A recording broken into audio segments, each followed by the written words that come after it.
Salam sejahtera Malaysia, terima kasih kerana menonton video-video dalam channel ini.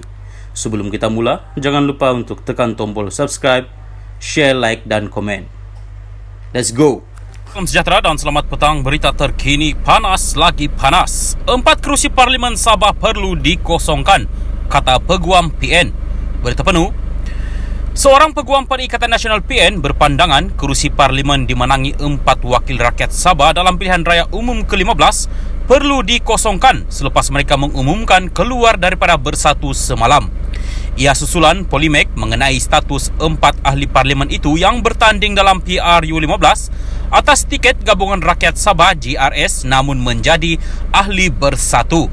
4 ahli Parlimen Bersatu Sabah yang bertanding atas tiket GRS adalah Datuk Azmizan Muhammad Ali Papar, Khairul Firdaus Akbar Khan, Batu Sapi, Jonathan Yasin Ranau dan Datuk Matalib Mat Bali Musa Sipitang.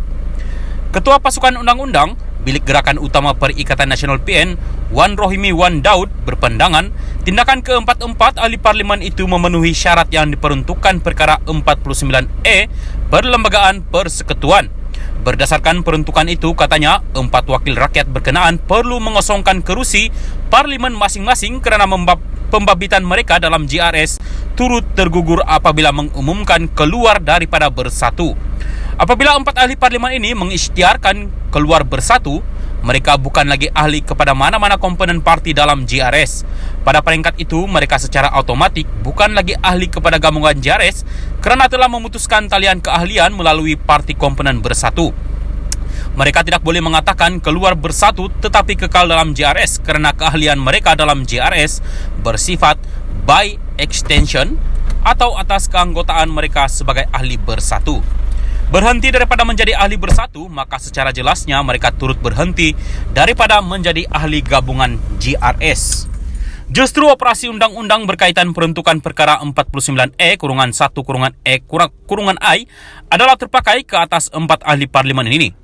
Maka keahlian mereka sebagai ahli Dewan Rakyat turut gugur, katanya dalam satu kenyataan hari ini. Peguam kepada Presiden PAS Tan Sri Abdul Hadi Awang itu mengulas pengumuman keluar parti oleh pemimpin Bersatu Sabah semalam, termasuk semua 4 ahli Parlimen dan 15 ahli Dewan Undangan Negeri Adun parti itu. Bekas Ketua Badan Pemimpin Bersatu Sabah, Datuk Haji Jinor yang mengumumkan perkara itu memaklumkan kumpulan itu akan menubuhkan parti tempatan baharu, namun buat masa ini mereka secara kolektif akan menjadi ahli GRS.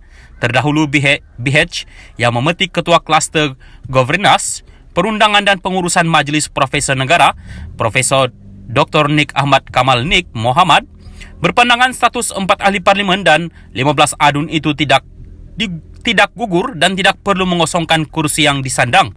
Beliau berpandangan tindakan mereka tidak tertakluk dalam perkara 49E yang mula berkuat kuasa pada 5 Oktober lalu kerana 4 ahli Parlimen itu bertanding dalam PRU15 atas tiket GRS yang sudah didaftarkan bukannya Bersatu.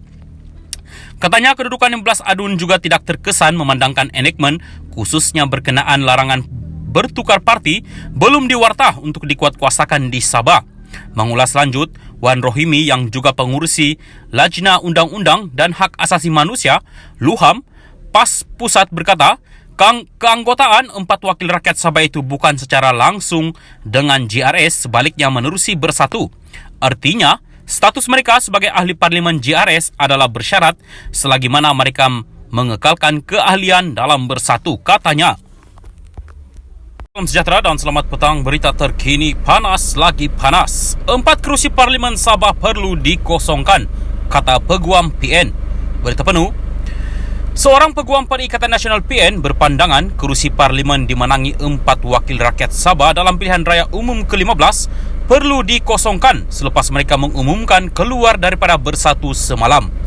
Ia susulan polemik mengenai status 4 ahli Parlimen itu yang bertanding dalam PRU15 atas tiket Gabungan Rakyat Sabah GRS namun menjadi ahli Bersatu. 4 ahli Parlimen Bersatu Sabah yang bertanding atas tiket GRS adalah Datuk Azmizan Muhammad Ali Papar, Khairul Firdaus Akbar Khan, Batu Sapi, Jonathan Yasin Ranau dan Datuk Matalib Mat Bali Musa Sipitang.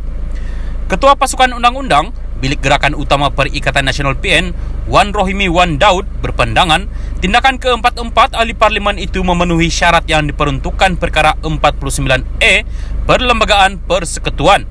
Berdasarkan peruntukan itu, katanya, 4 wakil rakyat berkenaan perlu mengosongkan kerusi parlimen masing-masing kerana pembabitan mereka dalam GRS turut tergugur apabila mengumumkan keluar daripada bersatu.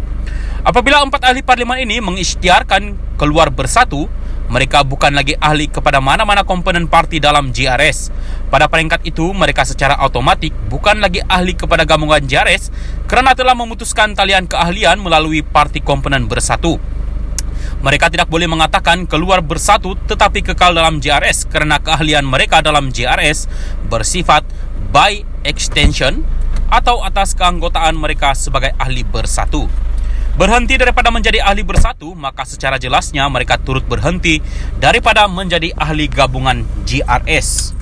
Justru operasi undang-undang berkaitan peruntukan perkara 49E-1-E-I adalah terpakai ke atas 4 ahli parlimen ini. Maka keahlian mereka sebagai ahli Dewan Rakyat turut gugur, katanya dalam satu kenyataan hari ini. Peguam kepada Presiden PAS Tan Sri Abdul Hadi Awang itu mengulas pengumuman keluar parti oleh pemimpin bersatu Sabah semalam, termasuk semua 4 ahli parlimen dan 15 ahli Dewan Undangan Negeri Adun parti itu. Bekas Ketua Badan Pemimpin Bersatu Sabah, Datuk Haji Jinor yang mengumumkan perkara itu memaklumkan kumpulan itu akan menubuhkan parti tempatan baharu, namun buat masa ini mereka secara kolektif akan menjadi ahli GRS. Terdahulu BH yang memetik Ketua Kluster Governance, Perundangan dan Pengurusan Majlis Profesor Negara, Profesor Dr. Nik Ahmad Kamal Nik Mohamad, berpandangan status 4 ahli parlimen dan 15 adun itu tidak gugur dan tidak perlu mengosongkan kursi yang disandang. Beliau berpandangan tindakan mereka tidak tertakluk dalam perkara 49E yang mula berkuat kuasa pada 5 Oktober lalu kerana 4 ahli parlimen itu bertanding dalam PRU15 atas tiket GRS yang sudah didaftarkan bukannya bersatu. Katanya kedudukan 16 adun juga tidak terkesan memandangkan enactment khususnya berkenaan larangan bertukar parti belum diwartah untuk dikuatkuasakan di Sabah. Mengulas lanjut, Wan Rohimi yang juga pengurusi Lajna Undang-Undang dan Hak Asasi Manusia, LUHAM, PAS Pusat berkata, keanggotaan 4 wakil rakyat Sabah itu bukan secara langsung dengan GRS, sebaliknya menerusi bersatu. Artinya, status mereka sebagai ahli parlimen GRS adalah bersyarat selagi mana mereka mengekalkan keahlian dalam bersatu, katanya.